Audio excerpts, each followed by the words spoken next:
Hello everyone, welcome again to part 5, to step 5 of revenue recognition from contract with customers, IFRS 15.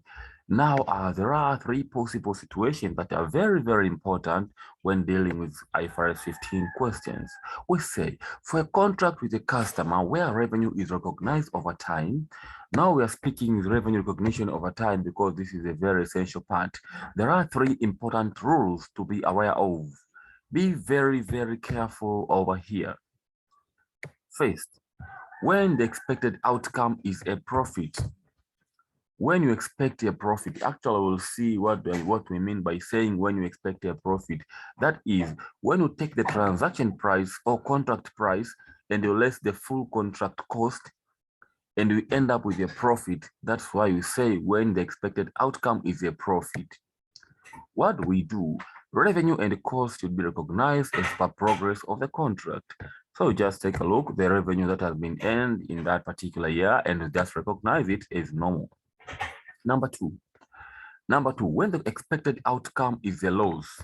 So when you have a loss in the expected outcome, we say the whole loss, this is the point here, the whole loss should be recognized immediately, recording a provision as a one-RAS contract.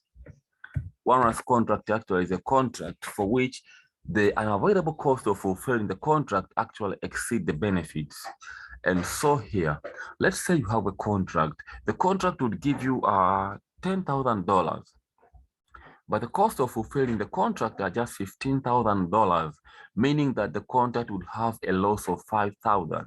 So no problem, you could just go for the actual period, recognize the revenue that has been earned already and the cost of sales incurred already, but that revenue and that cost would give you a loss less than the total loss of the contract.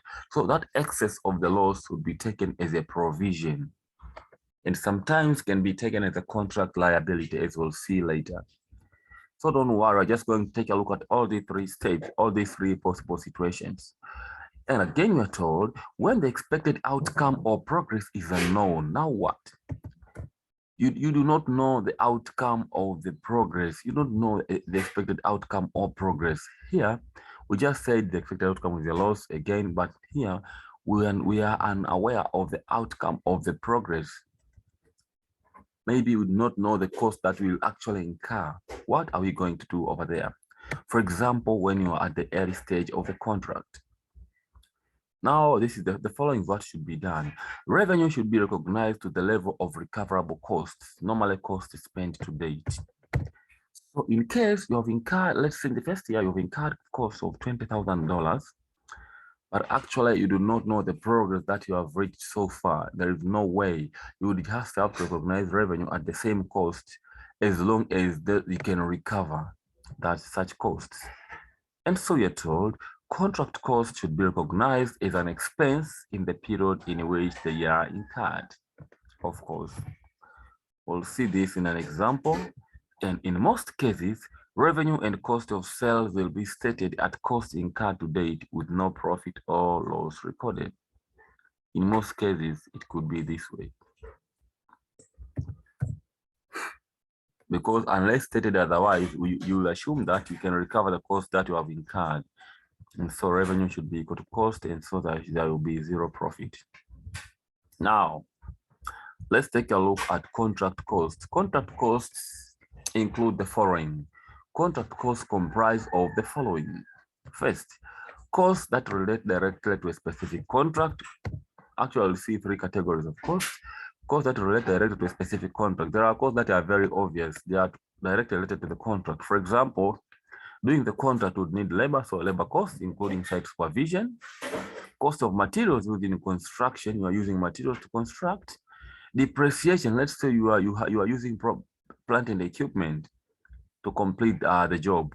So depreciation of plant and equipment used on the contract, cost of hiring and moving the plant, equipment, and materials to and from the contract site, cost of design and technical assistance that is directly related to the contract. As long as something is just as a direct impact on the contract, the cost is just included. So these are just samples. Estimated cost of rectification and guarantee work, including expected warranty costs. as well as claims from third parties. A third party actually can have the right to claim something from you, and you have to include that as a contract cost.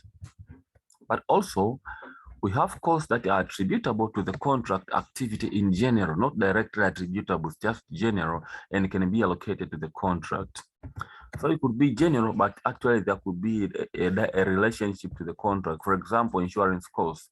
Maybe there is an insurance that covers that contract. Cost of design and technical assistance that are not directly related to a specific contract, as well as construction overheads. You know, overheads are indirect costs, but they can be indirect costs related to production of that asset.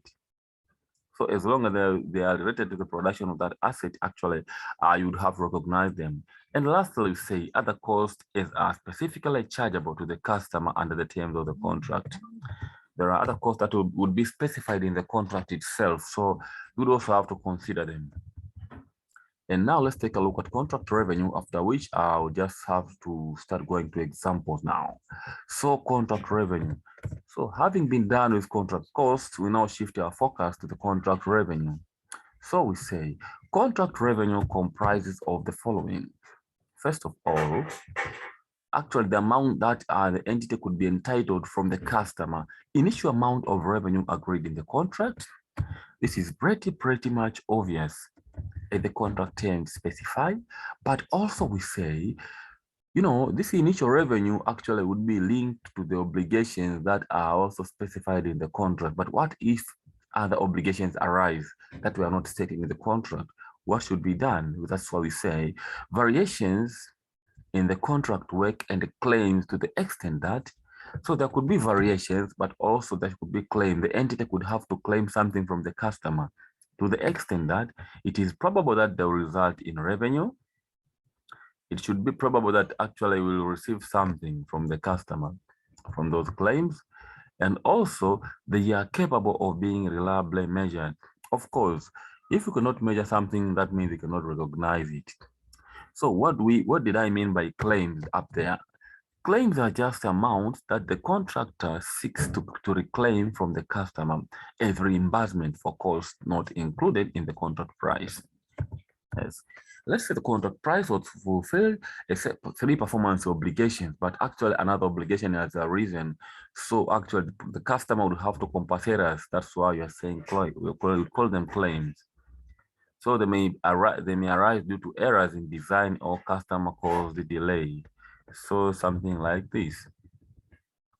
And lastly, here we have incentive payments that are additional payments made to the contractor if performance standards are made or exceeded, right? There could be incentive payments. Actually, an agreement could be entered into that entitled the entity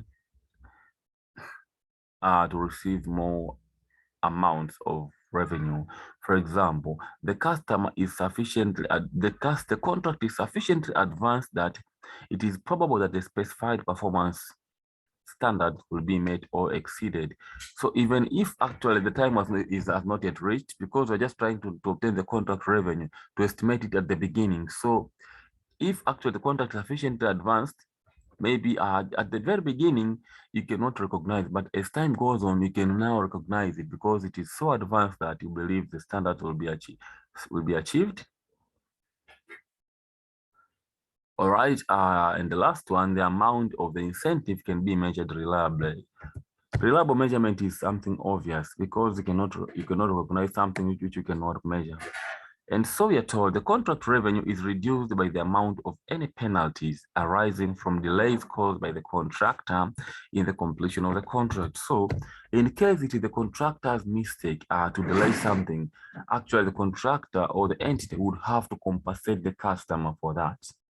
So thank you very much. And we are now just going to take a look at examples. All right, see you.